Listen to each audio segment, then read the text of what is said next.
The summer air hung thick, heavy with the sharp, sweet scent of jasmine that clung to the back of my throat. I stood by the rusted park gate, my fingers tracing the flaking paint, my palms slick with sweat. Every time a shadow moved across the path, I shifted my weight, bracing for the arrival. Then he appeared. He did not hesitate. He walked directly to me and reached for my hand. His grip was firm, dry, and absolute. It anchored me.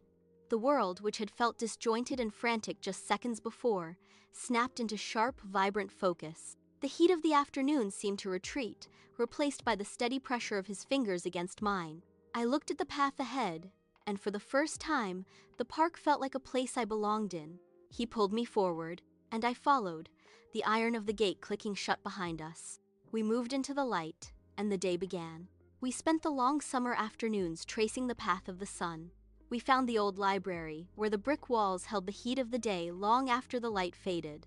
We sat on the stone steps, our laughter bouncing off the rough masonry, echoing into the quiet street. He would turn toward me, his attention narrowing until the rest of the city blurred into nothingness.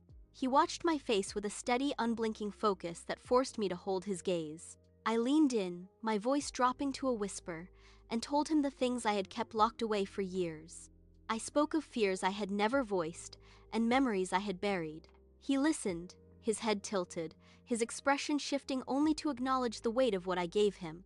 When I finished, he did not pull away. He reached out and brushed a stray hair from my forehead, his touch lingering.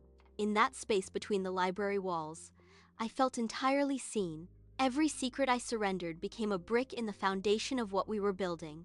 We stood up, the sun dipping below the horizon, and walked home with our shoulders brushing. I felt no need to look over my shoulder or check the time. The world was small, contained, and entirely ours. I trusted him with the quietest parts of myself, and for those months, he held them with a grip that never wavered. The change arrived with the first gray clouds of autumn. The air lost its warmth, replaced by a damp, biting chill that seeped into the stone of the city. A light drizzle began, turning the pavement into a dark, reflective mirror that distorted the world around us.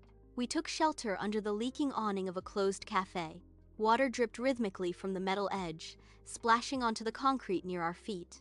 I reached for his hand, seeking the familiar anchor of his touch, but he moved before I could make contact. He pulled his hand away, sliding it deep into his pocket.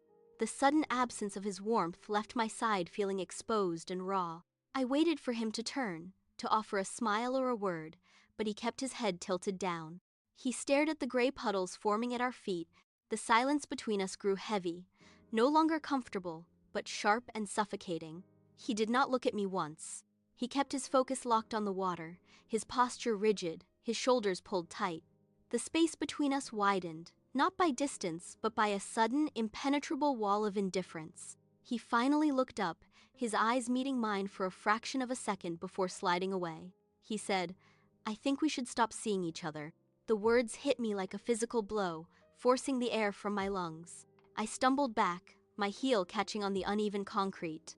I reached out, my fingers grasping at the empty space where his hand had been moments before. "Stop? Why?" "I love you," I said, my voice cracking. He did not flinch, he did not offer a reason. He simply turned his head, his expression as flat and unyielding as the pavement beneath us. "It is just not working anymore," he replied. The finality of the statement echoed louder than the downpour. I took a step toward him, desperate to find some sign of the person I had known, but he was already moving. He pivoted on his heel and walked away. I watched his silhouette blur, his form dissolving into the mist until he was nothing more than a shadow against the dark street. He did not look back. I stood under the leaking awning, my hands trembling, my chest tight. The street was empty, the rain continued to fall, and the connection was gone. I remained under the awning for an hour. My gaze drifted to the sidewalk, where the chalk drawings we had made earlier that day were slowly dissolving.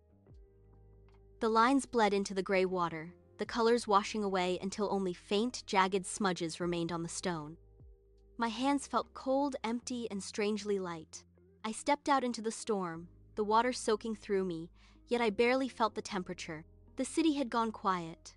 The silence pressed against my skin, heavy and absolute. I walked home, my footsteps echoing against the brick walls that once held our laughter. That night, sitting in the dark, the truth settled in. The person who had been seen and chosen was gone.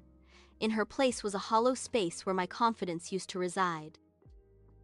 I had not just lost a partner, I had lost the version of myself that believed in forever.